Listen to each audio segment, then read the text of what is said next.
Bonjour à tous et bienvenue sur Éclaire ta route, je suis Laetitia et chaque semaine, on prend le temps de mettre de la lumière sur nos ressentis de maman. Et pour cette aventure estivale et cet épisode 2, j'ai l'immense joie de retrouver Ariane Puck, alias Luna Mirabilia, astrologue spécialisée dans la relation parent-enfant. Bonjour Ariane. Bonjour Laetitia. Comment tu te sens ? Bien. Ravie de vous retrouver pour cet épisode 2. Et oui, donc la dernière fois, on a découvert la Lune et tout ce qu'elle pouvait nous apprendre sur nos enfants. Et aujourd'hui, on va parler de Mercure. Alors encore plus mystérieux, la Lune déjà, ça l'était un petit peu, mais Mercure, encore plus. Et effectivement, donc la Lune, si vous avez envie de réécouter l'épisode ou de l'écouter, c'est vraiment le carburant émotionnel, les besoins émotionnels profonds de l'enfant. Et Mercure nous est apparu aussi comme un placement super important à connaître en astrologie parent-enfant. Parce que Mercure, c'est une planète de lien en fait. Donc dans la mythologie, c'est le dieu Hermès qui en fait est le messager ailé. Vous voyez peut-être avec son petit casque et ses petites sandales ailées. Et en fait, son rôle, lui, dans la mythologie, c'est de faire le lien entre tout le monde, c'est-à-dire entre le royaume des dieux, les humains. Quand il y a une discorde, c'est lui qui est envoyé comme médiateur. Donc, c'est un dieu qui va utiliser sa répartie pour se sortir de plein de situations. Et du coup, dans notre thème natal, il va représenter la fonction de la communication, qui nous permet de faire le lien entre ce qu'on porte à l'intérieur, ce qu'on ressent, nos pensées, et du coup de pouvoir les exprimer et être entendu par les autres et pouvoir se relier. Voilà. Donc Hyper intéressant pour nos enfants, parce que là, on va s'intéresser donc vraiment à la Mercure de nos enfants. Donc, comment on va pouvoir aller un petit peu décoder tout ça ? Quels outils on pourrait donner aux mamans pour avoir des premiers outils de compréhension, de décodage, de mode d'emploi, de la manière dont les apprentissages se font pour leurs enfants ? Mercure, effectivement, va parler du coup de la façon de communiquer. Donc déjà, un petit peu. Alors déjà, la première communication, c'est avec nous-mêmes. Donc ça va parler du discours intérieur aussi. On se tient à nous-mêmes. Donc là, ça va être intéressant pour tous les gens qui travaillent un petit peu avec les affirmations positives, se voir penser, etc. Puisque dans la journée, on est quand même, on parle beaucoup avec nous-mêmes aussi. Donc ça va pouvoir être intéressant. Et puis après, ça va être aussi une planète qui va parler des apprentissages, donc de la manière d'apprendre. Et on va voir que là, c'est pareil, il y a 12 positions de Mercure, donc il y a plein de façons d'apprendre. Et il va y avoir des environnements qui sont plus ou moins optimaux pour les enfants, pour qu'ils retiennent, qu'ils se sentent stimulés intellectuellement. Et il y a aussi des positions de Mercure qui collent un petit peu plus avec le système scolaire classique, on va dire. Voilà. C'est ce que j'allais dire. On va sortir du l'école, c'est fait ou t'es bon ou pas à l'école. Non, c'est est-ce que l'école telle qu'elle est faite aujourd'hui correspond à la Mercure de mon enfant finalement ou pas ? Et oui, parce qu'en fait, il y a des mercures, par exemple, je pense au mercure Gémeaux ou au mercure Vierge, qui sont des mercures très analytiques, très vifs d'esprit, qui vont être vraiment avoir l'habitude de travailler. Par exemple, le mercure Vierge, il va vraiment, je sais pas, quand il y a des mathématiques, ce genre de choses, il va être capable de découper en séquences, de faire étape par étape, etc. Et le Mercure Gémeaux, il va être assez doué pour les mots, donc plus une intelligence peut-être plus littéraire. Et du coup, c'est vrai que le système scolaire tel qu'il est conçu va entre guillemets favoriser un petit peu ces Mercures, alors qu'il y a des enfants, par exemple, qui ont un Mercure Taureau, qui vont apprendre beaucoup à travers la manipulation de la matière. Donc là, ça peut être des enfants qui ont besoin de beaucoup de concret, beaucoup d'expériences, de tests. Et donc là, je pense par exemple en Montessori, quand on fait les mathématiques on manipule des objets. Par exemple, les petits enfants, pour leur faire comprendre c'est quoi 1000, il y a le cube de 1000. Donc le cube de 1000, c'est un cube énorme qu'on va attraper dans son corps et qu'on va soulever. On va se rendre compte que 1000, ça fait beaucoup quand on a 3 ou 4 ans. Donc là, c'est vraiment une façon très sensorielle de percevoir les maths avec des manipulations de barrettes. Donc ça, par exemple, ça va pouvoir correspondre plus à un Mercure Taureau. Ou alors, ça peut être des enfants ou des ados plus tard qui vont être peut-être plus enclins à faire un apprentissage ou à faire une formation où il y a du concret, où il y a vraiment de la pratique. Voilà, parce que ça va les aider. Ou je pense au mercure poisson qui fonctionnent beaucoup par une pensée en arborescence, qui est pas forcément capable de dire comment elle a trouvé un résultat, mais qui le trouve de façon un petit peu intuitive, voilà, qui trouve une réponse. Elle sait pas trop quel cheminement. Ça va être très compliqué de dire, voilà, mon cheminement, ça a été A plus B plus C. Ou alors qui va beaucoup fonctionner avec des outils visuels, des cartes mentales, des dessins, des schémas. Donc parfois un enfant qui a un mercure poisson, ça peut être bien de lui faire un dessin en fait, plutôt que d'essayer de lui expliquer un truc avec des mots. Donc ça, c'est des Mmh. petits tips à connaître pour savoir un petit peu comment favoriser les apprentissages chez nos enfants, on va dire. Bon, c'est intéressant. Après, moi, je sais qu'il y a beaucoup d'enseignants aujourd'hui qui font des méthodes, etc. Mais ça explique aussi pourquoi des fois avec des enseignants, ça passe mieux qu'avec d'autres, parce il y a des enseignants qui vont bien aimer en expliquant, en faisant des schémas, donc ça va correspondre. Il y en a qui vont aimer mettre ça dans des cas concrets, etc. C'est pour ça que des fois aussi, on a des affinités avec des enseignants ou d'autres en fonction de notre manière d'apprendre. Je sais aussi que ça a un autre lien, Mercure. Tu m'avais parlé de la fratrie. Je sais pas si tu veux qu'on en parle maintenant Oui, ou... complètement. Oui, oui, aussi. Oui, Mercure va aussi parler de la fratrie. Et je reviens juste sur ce que tu disais. Effectivement, autant la Lune, on voyait que c'est notre type de sensibilité et nos filtres émotionnels et la façon dont on aborde la vie sur le plan émotionnel, intime, etc. Bah, Mercure, ça va être notre type d'intelligence, en fait. Et là, Hmm. c'est pareil, il n'y en a pas un qui est mieux que l'autre. C'est juste que par exemple, les Mercures de Terre, ils vont avoir des intelligences très pratiques, très concrètes.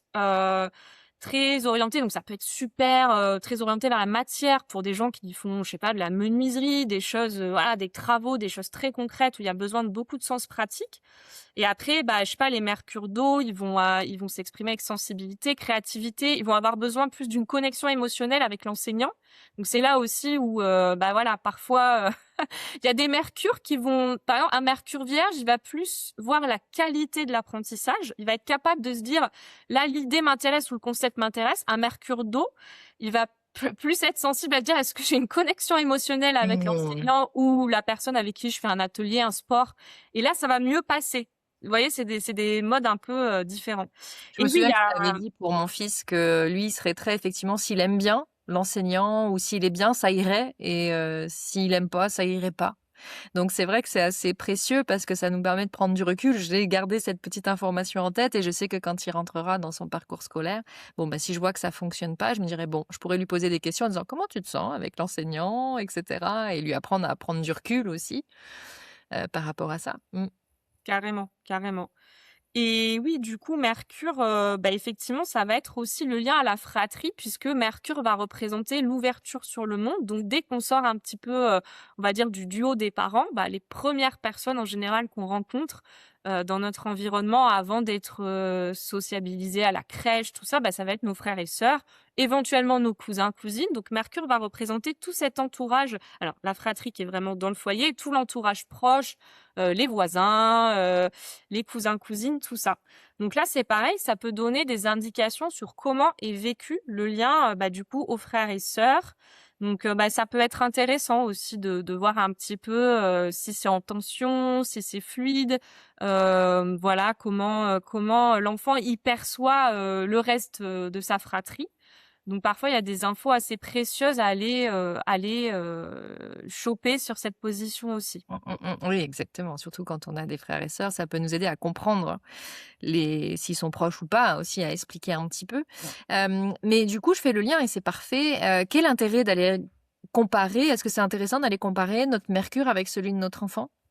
Ouais, carrément, carrément, parce que Mercure, souvent, c'est un grand oublié de l'astrologie relationnelle, alors que pourtant, la communication, c'est un peu le nerf de la guerre hein, dans les liens. Enfin, franchement, si on n'arrive pas à se comprendre et si on fait pas l'effort de se comprendre et de communiquer les uns avec les autres, ça va être difficile, même s'il y a des liens, on sait que la communication est plus aisée que d'autres.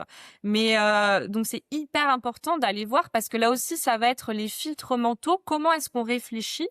comment est-ce qu'on structure notre pensée, comment est-ce qu'on s'organise mentalement, par exemple pour aider quand on doit aider son enfant à faire des devoirs ou essayer de capter comment en fait la vision intellectuelle du monde. Et là, on va voir que pareil, quand les mercures ils rentrent un petit peu en tension, bah, parfois on a deux façons de percevoir le monde ou de réfléchir qui sont diamétralement opposées, qui peuvent être complémentaires, mais qui sont un peu challengeantes des fois. Mais Dans attends, la t'es en train de donner, parce que je pense qu'il y a des mamans qui écoutent, qui connaissent la période des devoirs, où ça doit être, parce que j'en entends, moi j'en suis pas encore là, mais j'ai déjà entendu que des fois, donc le mercure peut venir donner des indications. Ouais, carrément. Et la synergie entre le parent et l'enfant, on va voir qu'il y a des parents-enfants où c'est très facile d'accompagner pour les devoirs parce que le parent, naturellement, dans sa posture, il soutient l'intellect de l'enfant.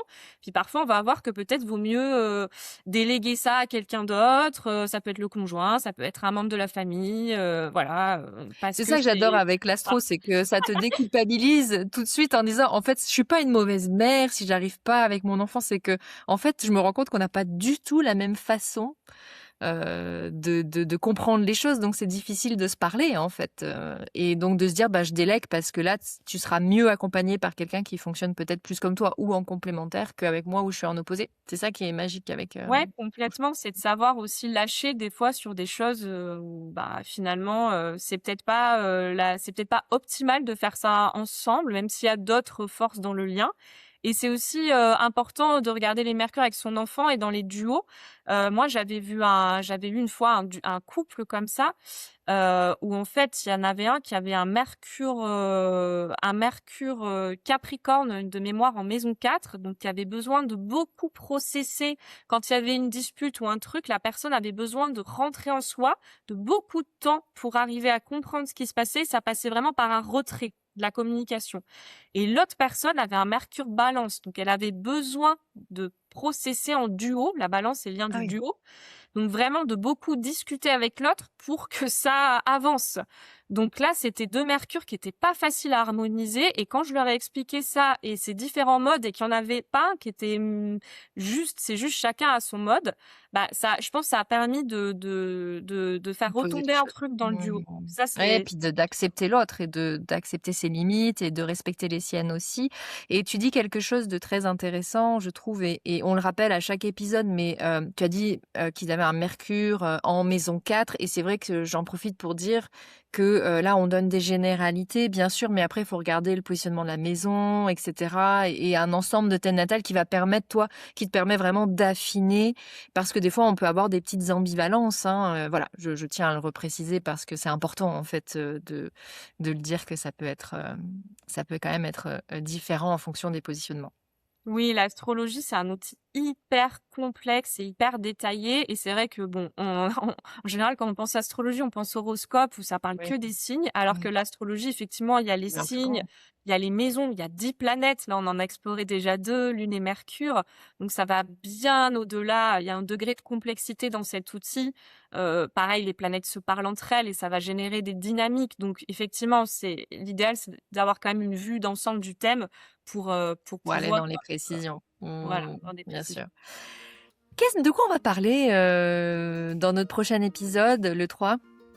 Alors la prochaine fois, on va se replacer un petit peu du côté des mères et on va évoquer le duo Lune-Vénus, mais sous l'angle de la femme et de la maman.